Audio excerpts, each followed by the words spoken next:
लग्नाला अवघे 8 महिने झाले होते. घरात रोज एकच विषय निघायचा. आता आनंदाची बातमी कधी देणार? सासूबाईंच्या चेहऱ्यावर नातवाचं स्वप्न दिसायचं.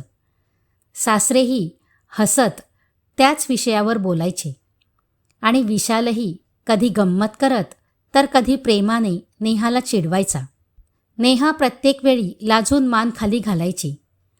तिला वाटायचं देवाने तिला आयुष्यात सगळंच दिलं आहे. प्रेम करणारा नवरा, चांगलं सासर आणि आनंदी सासर. पण नियती तिच्यासाठी काही वेगळंच लिहून ठेवत होती. पुण्यात राहणारी नेहा अतिशय साधी, संस्कारी आणि प्रेमळ मुलगी होती. तिच्या चेहऱ्यावर कायम हसू असायचं. प्रत्येकाशी प्रेमाने बोलणं, घरातल्या प्रत्येकाची काळजी घेणं हा तिचा स्वभाव होता. विशालसोबत तिचं लग्न मोठ्या थाटामाटात झालं. लग्नाच्या दिवशी मंगळसूत्र घालताना विशाल तिच्या कानात हळूच म्हणाला, नेहा, तू माझ्या आयुष्यात आली आहेस. आता मला दुसरं काहीच नको. ते शब्द ऐकून नेहाच्या डोळ्यात आनंदाश्रू तरळले. तिला वाटलं आयुष्यभर हा माणूस तिच्या पाठीशी उभा राहील. पहिले काही महिने खरंच स्वप्नासारखे गेले. सासूबाई सुचित्रा तिला मुलीसारखं वागवायच्या. सासरे शरदराव तिची प्रत्येक गोष्ट विचारात घ्यायचे. विशाल ऑफिसमधून घरी येताना तिच्यासाठी कधी गुलाबाचं फूल तर कधी तिच्या आवडीचा गजरा आणायचा. नेहा रोज देवासमोर हात जोडून म्हणायची, देवा, हे सुख असंच कायम ठेव. पण सुखाला जणू कोणाची नजर लागली. लग्नाला 8 महिने पूर्ण झाले. एका संध्याकाळी चहा पिता पिता सुचित्राबाई म्हणाल्या, नेहा, आता आम्हाला नातवाचं तोंड बघायचं आहे. नेहा लाजून हसली. विशालही हसत म्हणाला, आई, एवढी काय घाई आहे? घाई नाही रे, पण घरात लहान मुलाचं हसू ऐकायची इच्छा आहे. त्या रात्री विशाल अचानक म्हणाला, नेहा, आपण दोघांनी एकदा मेडिकल चेकअप करून घेऊया. कशासाठी? अगं, सगळं व्यवस्थित आहे ना ते बघण्यासाठी. काही विशेष नाही. नेहाने क्षणाचाही विचार केला नाही. ठीक आहे. दोघांनी हॉस्पिटलमध्ये तपासणी करून घेतली. रक्ताच्या चाचण्या, काही नियमित तपासण्या झाल्या आणि डॉक्टरांनी 2 दिवसांनी रिपोर्ट घेऊन जाण्यास सांगितलं. त्या 2 दिवसात नेहाने त्या विषयाचा विचारही केला नाही. तिला खात्री होती की सगळं ठीक असेल. 2 दिवसांनी संध्याकाळी विशाल हातात एक फाईल घेऊन घरी आला. त्याचा चेहरा रागाने लाल झाला होता. घरात सगळे हॉलमध्ये बसले होते. विशालने जोरात ती फाईल टेबलावर आपटली. बघा, तुमच्या सुनेचा रिपोर्ट. सुचित्राबाईंनी थरथरत्या हाताने रिपोर्ट उघडला. पुढच्याच क्षणी त्यांच्या हातातून पाण्याचा ग्लास खाली पडला. घरभर शांतता पसरली. नेहा घाबरली. काय झालं? विशाल तिच्याकडे तिरस्काराने पाहत म्हणाला, तू कधीच आई होऊ शकत नाहीस. क्षणभर नेहाला काहीच ऐकू आलं नाही. जणू तिच्या पायाखालची जमीन सरकली. नाही, हे अशक्य आहे. ती धावत रिपोर्ट हातात घेते. तिच्या डोळ्यातून अश्रू वाहू लागतात. हे चुकीचं आहे. मला विश्वास नाही. पण विशालने तिचं एकही वाक्य ऐकलं नाही. रिपोर्ट खोटं बोलत नाही. त्या दिवसापासून नेहाचं आयुष्य बदललं. कालपर्यंत मुलीसारखं वागवणाऱ्या सुचित्राबाई आता रोज टोमणे मारू लागल्या. आमच्या घराचा वंश थांबवायला आली आहेस. काय उपयोग अशा सुनेचा? प्रत्येक शब्द नेहाच्या मनावर खोल जखम करत होता.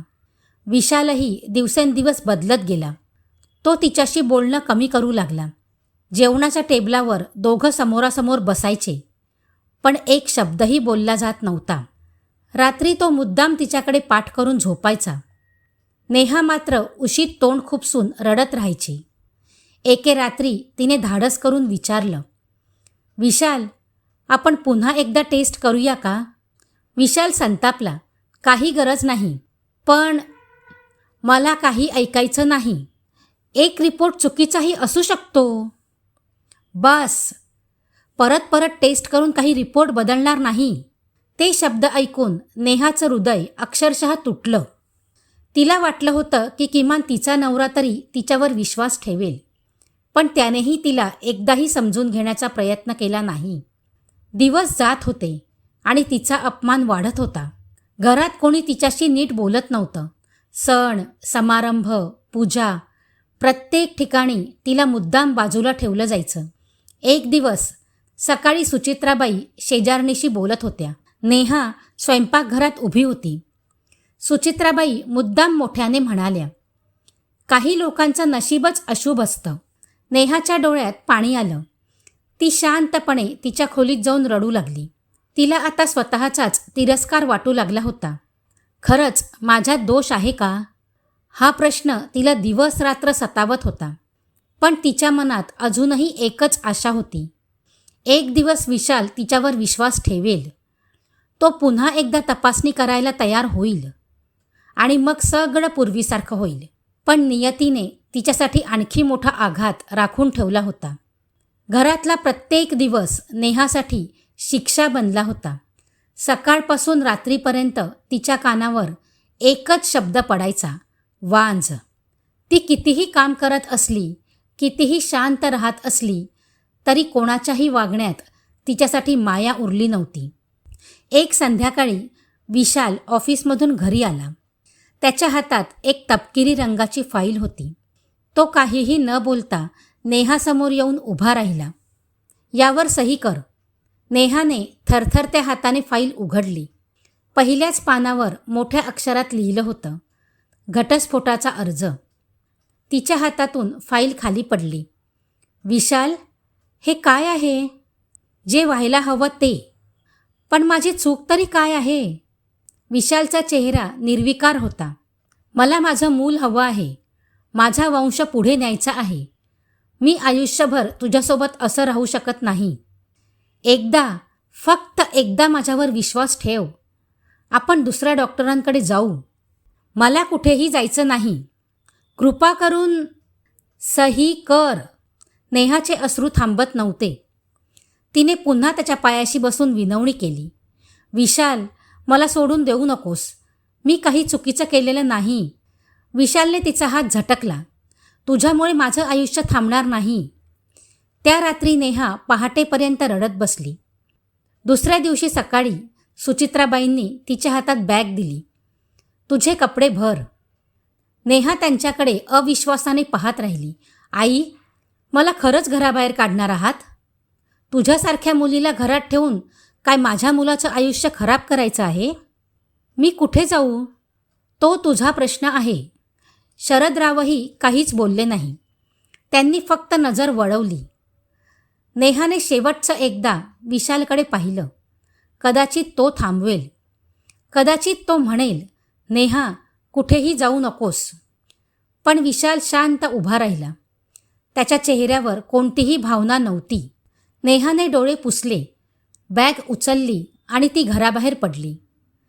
ज्या घरात ती नवरी म्हणून आली होती, त्याच घरातून ती आज परकी म्हणून निघून जात होती. माहेरी पोहोचल्यावर तिला वाटलं, निदान आईबाबा तरी तिला समजून घेतील. पण तिथेही तिचं स्वागत अश्रूंनी नव्हे तर आरोपांनी झालं. आई रेखाताई रागाने म्हणाल्या, तुझ्यामुळे आमची मान खाली गेली. वडील गोविंदराव शांत होते, पण त्यांच्या चेहऱ्यावरही निराशा स्पष्ट दिसत होती. लोक काय काय बोलत आहेत माहिती आहे का? नेहा रडत म्हणाली, आई, माझी चूक नाही. मग रिपोर्ट खोटा होता का? मला माहिती नाही, पण मला विश्वास आहे काहीतरी चूक झाली आहे. कोणीच तिच्यावर विश्वास ठेवला नाही. ती दिवसभर तिच्या खोलीत बसून राहू लागली. आरशात स्वतःचा चेहरा पाहण्याचीही तिला हिंमत होत नव्हती. एकेकाळी हसणारी नेहा आता जिवंत असूनही आतून संपली होती. अशाच एका दुपारी घराची बेल वाजली. दरवाजा उघडला तर समोर यश उभा होता. तो नेहाच्या मावशीच्या दीराचा मुलगा होता. लहानपणापासून दोघांची ओळख होती. त्याला सगळा प्रकार समजला होता. तो सरळ नेहाच्या खोलीत गेला. नेहा खिडकीजवळ बसून रडत होती. यश तिच्यासमोर शांतपणे बसला. काही क्षण दोघेही काही बोलले नाहीत. मग तो हळू आवाजात म्हणाला, नेहा. तिने वर पाहिलं. माझा तुझ्यावर विश्वास आहे हे 4 शब्द ऐकताच तिचा बांध फुटला. ती हमसून हमसून रडू लागली. सगळे मला दोष देत आहेत. तू तरी माझ्यावर विश्वास का ठेवतोस? यश हलकसा हसला. कारण मी तुला ओळखतो. पण रिपोर्ट खोटा असू शकतो. सगळे म्हणतात माझ्यात दोष आहे. सगळे चुकू शकतात. नेहा त्याच्याकडे पाहतच राहिली. खूप दिवसांनी कुणीतरी तिचं म्हणणं ऐकत होतं. त्या दिवसापासून यश अधूनमधून तिची भेट घेऊ लागला. तो तिला बाहेर फिरायला घेऊन जायचा. कधी पुस्तक आणायचा, कधी तिच्या आवडीची आईस्क्रीम. हळूहळू नेहाच्या चेहऱ्यावर पुन्हा हसू दिसू लागलं. एक दिवस तो म्हणाला, चल मंदिरात जाऊ. दोघे मंदिरात गेले. दर्शन झाल्यावर नेहा शांत बसली होती. यश तिच्याकडे पाहत म्हणाला, तू पुन्हा आधीसारखी हसायला हवीस. ते आता शक्य नाही.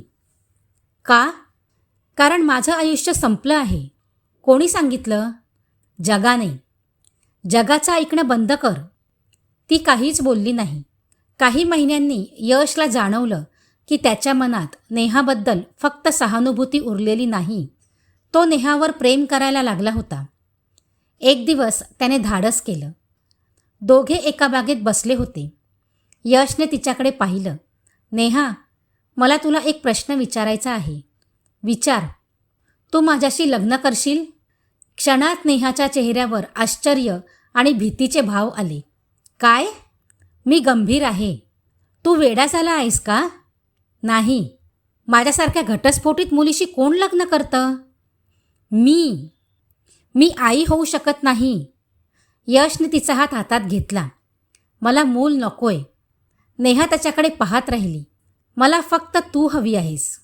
हे ऐकताच तिच्या डोळ्यात पुन्हा अश्रू आले. पण यावेळी ते दुःखाचे नव्हते. ते पहिल्यांदा कुणीतरी निस्वार्थपणे स्वीकारल्याचे अश्रू होते. यशच्या तोंडून लग्नाचा प्रस्ताव ऐकल्यानंतर नेहा अनेक दिवस संभ्रमात होती. तिच्या मनात एकच प्रश्न होता. ज्या मुलीला तिच्या पहिल्या नवऱ्याने अपूर्ण समजून सोडलं, तिचा स्वीकार यश खरंच मनापासून करत असेल का?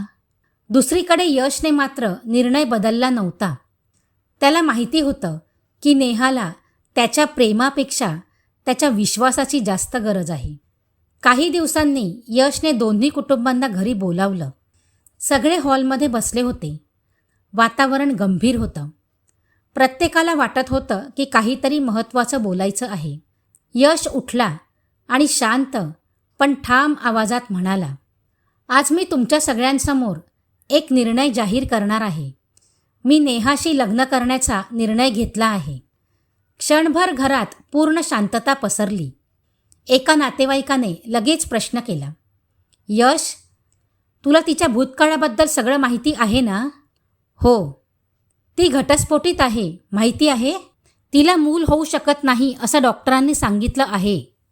यशने कोणताही विलंब न करता उत्तर दिलं, मला तिचा भूतकाळ मान्य आहे. तिचा अपमान करणाऱ्या लोकांमध्ये मला उभं राहायचं नाही, तर तिचा हात धरून तिच्यासोबत चालायचं आहे. दुसऱ्याने विचारलं, लोक काय म्हणतील? यश हसला. जेव्हा ती रोज रडत होती तेव्हा त्या लोकांनी तिचे अश्रू पुसले नव्हते. मग माझ्या निर्णयावर त्यांचा अधिकार कशासाठी? त्याच्या शब्दांमध्ये इतका आत्मविश्वास होता की पुढे कोणालाही काही बोलता आलं नाही. नेहा मात्र डोळ्यात पाणी आणून त्याच्याकडे पाहत होती.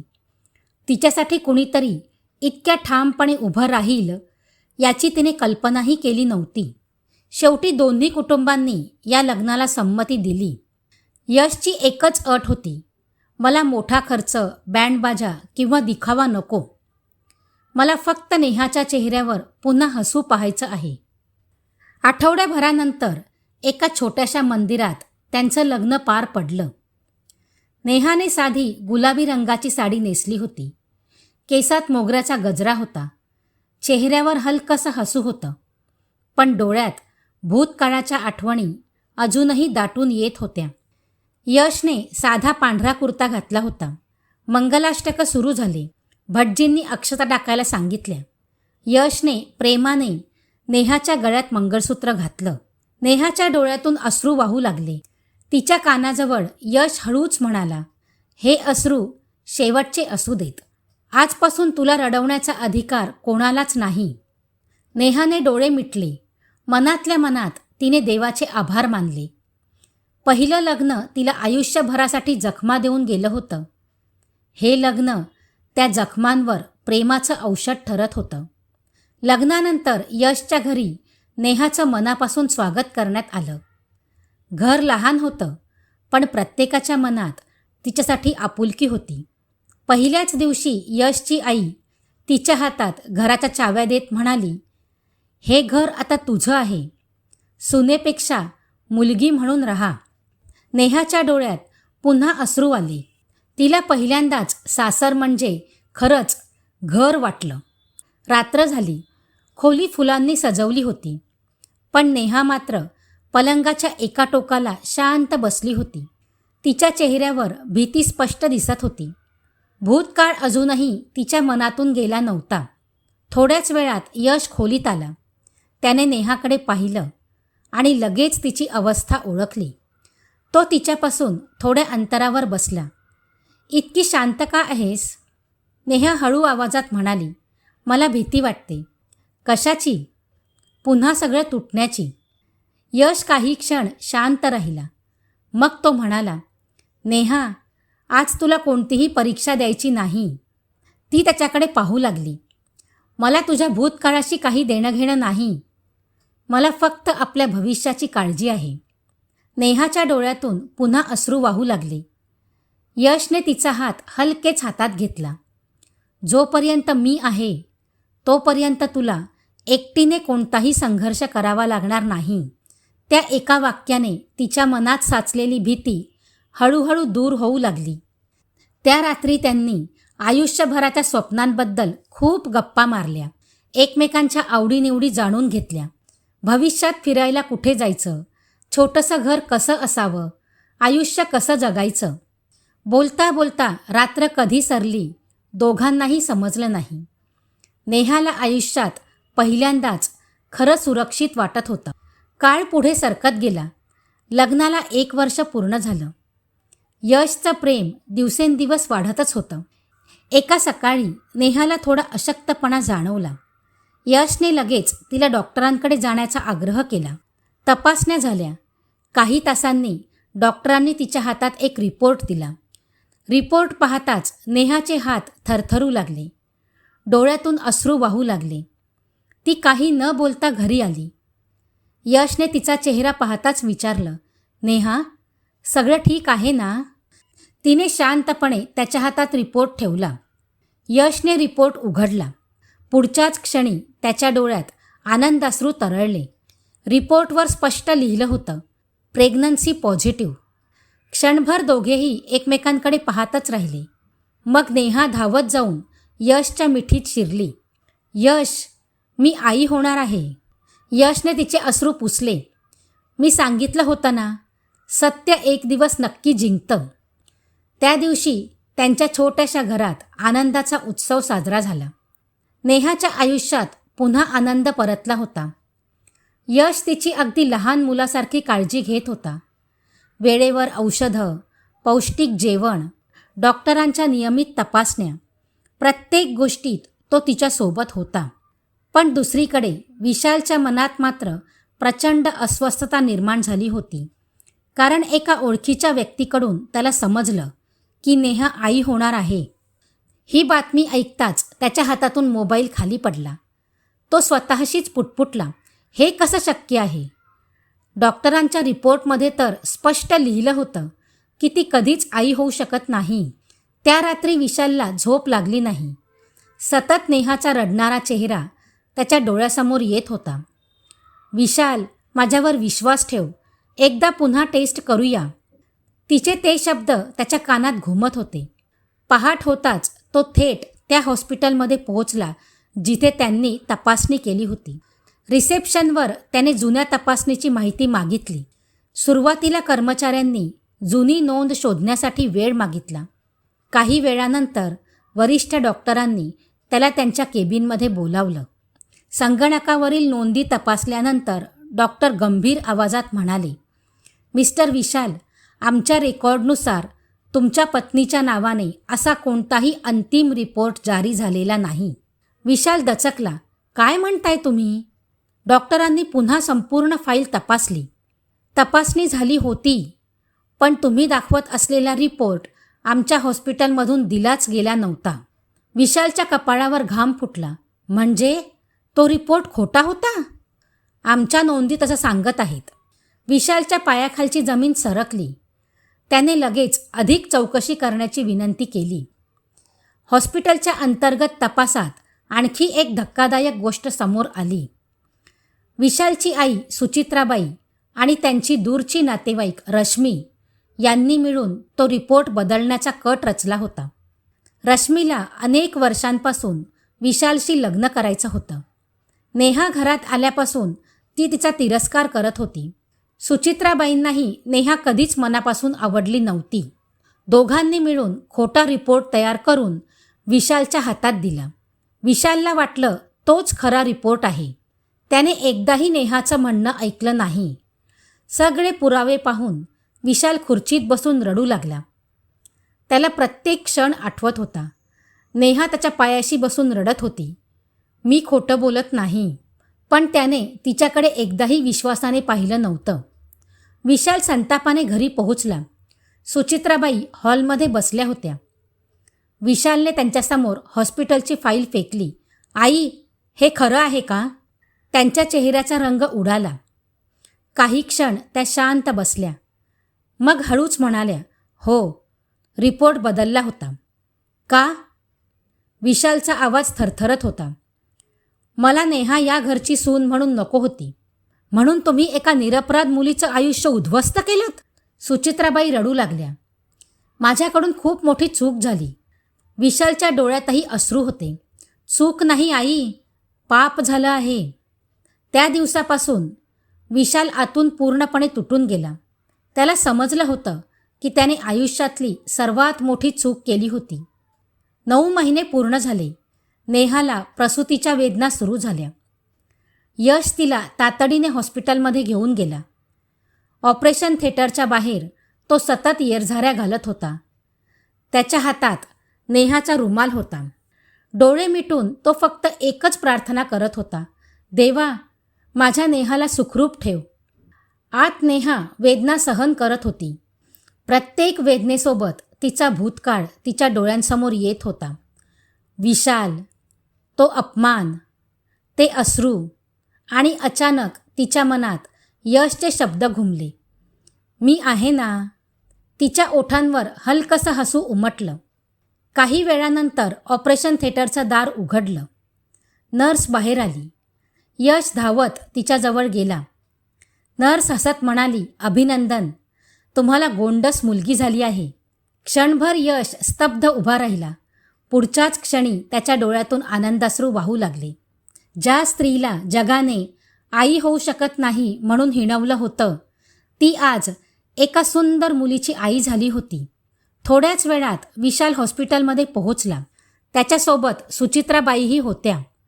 दोघांच्या चेहऱ्यावर अपराधीपणा स्पष्ट दिसत होता. त्यांनी यशची परवानगी मागितली. यश काही क्षण शांत राहिला. मग म्हणाला, निर्णय नेहाचा असेल. विशाल हळूहळू रूममध्ये गेला. नेहा पलंगावर विसावली होती.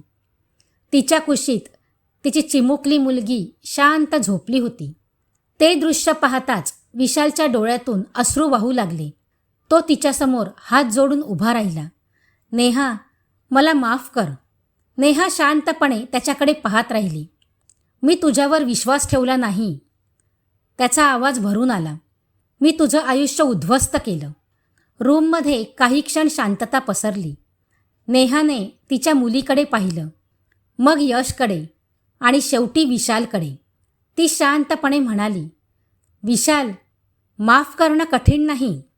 विशालने आशेने तिच्याकडे पाहिलं, पण विसरणं खूप कठीण असतं. विशालची मान खाली गेली.